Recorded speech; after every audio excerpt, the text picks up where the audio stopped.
Assalamualaikum.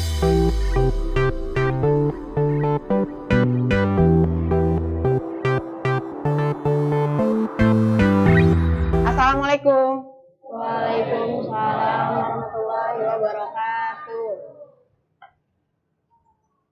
Apa kabar anak-anak hari ini? Baik. Sebelum memulai pembelajaran, kita akan berdoa dulu. Yasmin, Ibu mohon bantuannya untuk memimpin doa sebelum kita mulai belajar. Bersiap. Berdoa. Bismillahirrahmanirrahim. Raditu billahi rabba wa bil islami dina wa bi muhammadin nabi wa rasulah. Rabbi zidni ilma warzuqni fahman. Memberi salam. Assalamualaikum warahmatullahi wabarakatuh. Waalaikumsalam warahmatullahi wabarakatuh. Semoga pembelajaran kita hari ini diberi kelancaran dan kemudahan, dan ilmu yang kalian dapat itu bisa dipakai. Kita absen dulu. Adakah yang tidak masuk hari ini? Hadir semua ya? Hadir semua, alhamdulillah. Mudah-mudahan kalian selalu bisa hadir tiap hari ke sekolah. Gimana nak? Pagi ini udah siap untuk belajar? Siap, Bu. Materi yang minggu lalu disuruh baca udah dibaca? Udah. Bener ya? Kita akan mulai. Pelajaran kita hari ini itu kita mau belajar tentang pemisahan campuran. Sebelum masuk ke materinya, Ibu mau nanya dulu nih, minggu yang lalu kita udah belajar tentang unsur, senyawa, dan campuran. Kemudian yang ketiga, kita kemarin juga udah belajar campuran. Tadi yang Kidam sebutin, ada air gula sama air garam. Itu adalah contoh dari campuran. Nah, campuran itu ada dua jenis. Yang pertama, campuran apa namanya? Campuran homogen, contohnya yang Kidam tadi sebutin. Air gula sama garam kalau dicampur terus Ibu aduk-aduk larut. Masih kelihatan nggak gulanya? Enggak. Kemudian yang kedua ada campuran heterogen, contohnya adalah air dan pasir. Kalau kita aduk-aduk 1 kali, 2 kali, sampai 10 kali pun tercampur rata nggak? Enggak. Jadi ada dua jenis campuran homogen dan campuran heterogen. Coba perhatikan gambar di depan. Ada gambar apa? Teh sama Teh, itu teh apaan? tubruk. Teh tubruk, atau ada yang bilang teh sampah. Sebelahnya ada parutan kelapa. Kalau ibunya mau masak, beli kelapa parut di pasar, kemudian dikasih air. Kalau mau dipisahin, pakai cara apa nak? Disaring atau filtrasi. Teh tubruk bisa nggak dipisahin sampahnya? Bisa. Pakai cara apa? Disaring lagi atau pakai saringan biar terpisah ampas sama tehnya. Kalau untuk santannya juga biar terpisah santannya dengan ampasnya. Tujuan pembelajarannya nanti setelah belajar Ibu harapkan kalian bisa menjelaskan metode-metode pemisahan campuran. Kemudian bisa menyajikan data penyelidikan tentang pemisahan campuran yang nanti akan kita lakukan, yaitu penjernihan air kotor. Kemudian dapat mengevaluasi hasilnya, atau hasil yang diperoleh itu nanti bisa dipresentasikan di depan kelas. Setelah melakukan percobaannya, hasil apa yang kita dapat, kalian harus mempresentasikannya di depan kelas. Nah, sebelum masuk ke pembelajarannya, Ibu mau kalian nonton video ini dulu. Silakan diamati. Kita memiliki informasi lain perbedaan yang terjadi di pelosok Nusantara, Jakarta, yang merupakan ibu kota Indonesia. Tidak luput dari masalah kebutuhan primer bagi masyarakatnya. Salah satunya adalah krisis air bersih. Apa saja menyebabkan hal ini bisa terjadi? Dalam rangka memperingati Hari Air Sedunia, kami akan membahasnya dan kita kali ini. Setelah menonton video tadi, silakan buat pertanyaan. Atau kira-kira dari lihat video tersebut, apa yang mau ditanya? Idam, bisa sampaikan pendapatnya? Ya.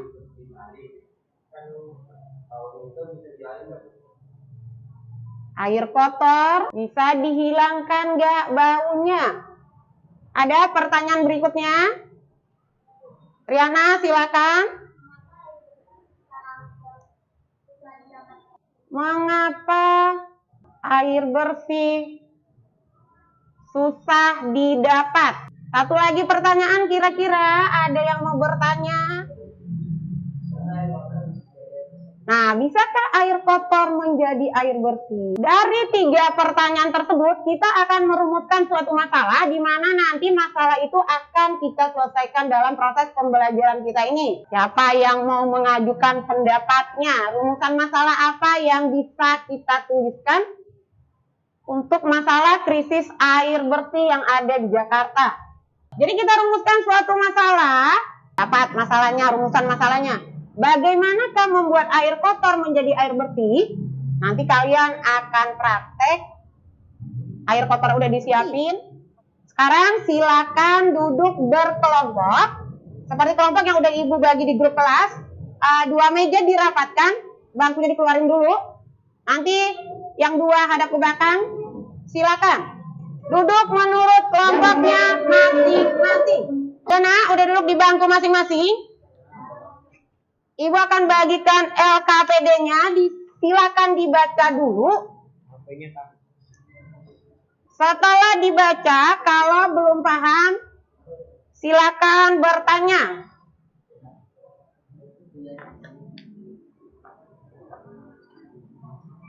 Kelompok 1 mana kelompok 1? Kelompok 1 silakan ambil dulu bahan-bahannya.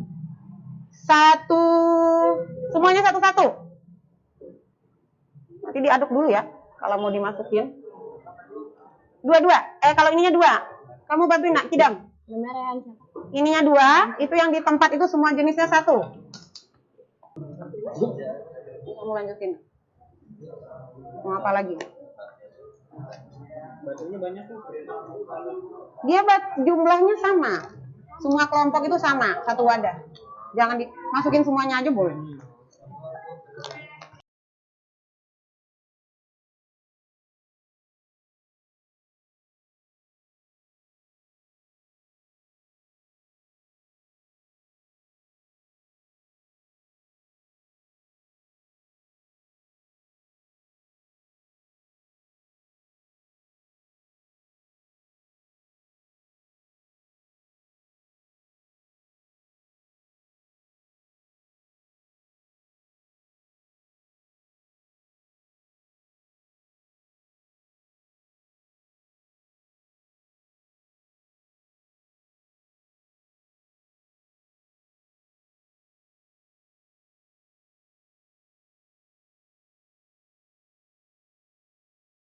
Karena semuanya udah selesai, sekarang presentasi hasil. Yang ke depan duluan kelompoknya Okta. Silakan 4-4-nya maju ke depan. Waalaikumsalam warahmatullahi wabarakatuh. Saya dari kelompok 1 akan mempresentasikan hasil pengamatan. Hasil pengamatan saya adalah bahan penyaring yang pertama tisu, kapas, pasir, arang, dan sabun. Warna belum kotak tutup, sudah jernih. Belum ada dabal, sudah tidak ada dabal. Pengamatan yang kedua itu kapas, pasir, arang, pasir, sabun.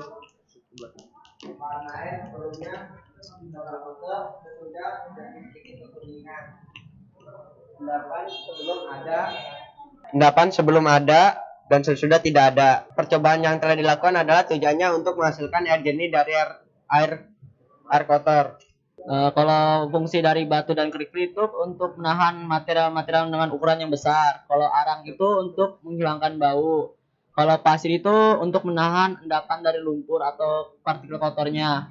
Sabut kelapa untuk menyaring partikel yang lolos dari lapisan sebelumnya. Kalau tisu untuk menyerap kotoran-kotoran yang halus.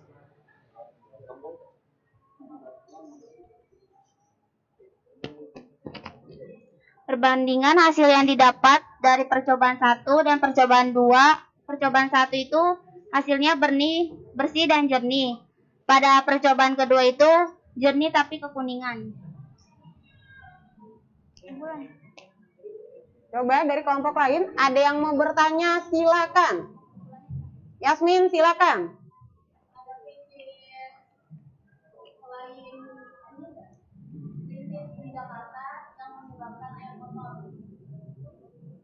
Maksud?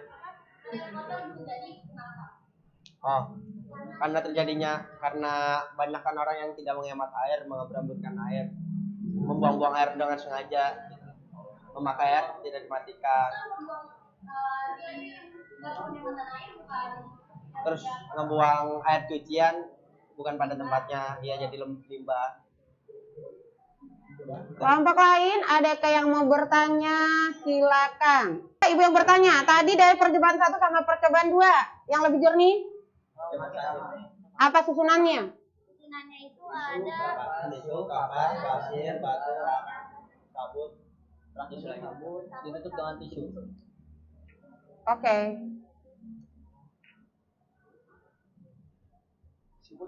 Kesimpulan? Boleh? Untuk kesimpulannya, air kotor bisa dijernihkan dengan metode filtrasi karena metode filtrasi dapat memisahkan partikel dari air kotor dengan menggunakan medium penyaringan di mana partikel besar akan tertahan di depan.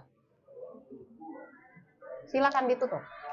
Dengan presentasi hari ini saya dari kelompok 1 terima kasih. Wassalamualaikum warahmatullahi wabarakatuh. Berarti dapat diperoleh kesimpulan. Apa dari kesimpulannya? Bisa nggak air kotor itu dijernihkan?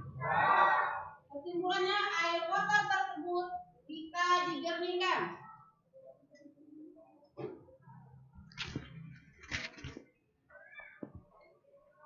Bagaimanakah caranya kita menjernihkannya?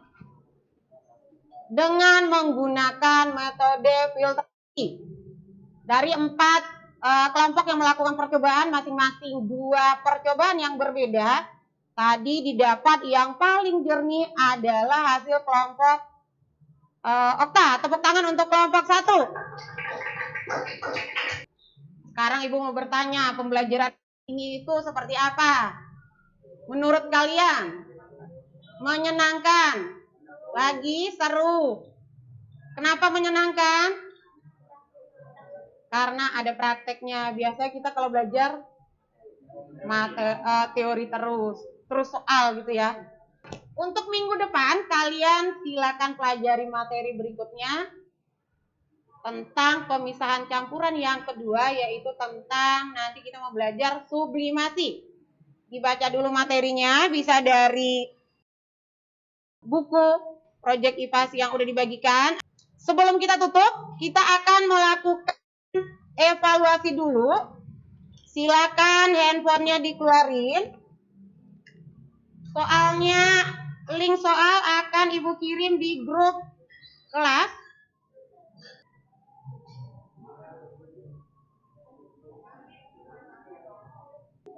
Sudah selesai ke 1 menit lagi. Oke, selesai. Waktunya habis. Udah semua kan? Demikianlah. Duduk dulu. Demikianlah pembelajaran kita pada hari ini. Untuk mengakhiri pembelajaran, marilah kita bersama-sama mengucapkan Alhamdulillahirabbil alamin. Kalian boleh istirahat dulu. Assalamualaikum warahmatullahi wabarakatuh.